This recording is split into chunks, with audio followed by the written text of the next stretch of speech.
ទិដ្ឋភាពវត្តមនីរតនារាមកញ្ចក់ខណ្ឌសីមា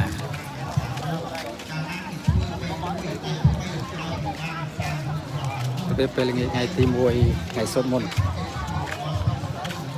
មនុស្សច្រើនណាស់ជប់ដល់លោកគ្រូសិនសាសនាសាធារណៈឯកជនគេប្រចាំជួយរបៀបនេះគេអូ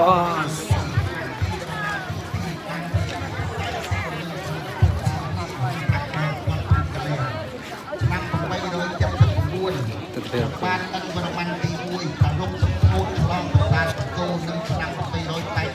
រះអង្គសម្ពោធឆ្លងប្រាសាទបាគោបានជ័យបរម័នទី7ព្រះអង្គបានសម្ពោធឆ្លងប្រាសាទ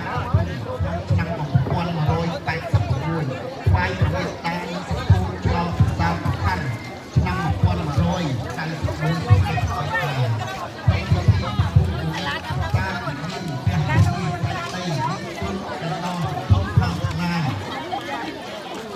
នៅក្នុងពេលឱកាសនៃពិធីសូត្រមន្តឆ្លងនេះបើគោទៅក្នុងពេលនេះបានគ្នាខ្លះអ្វីក៏ដោយ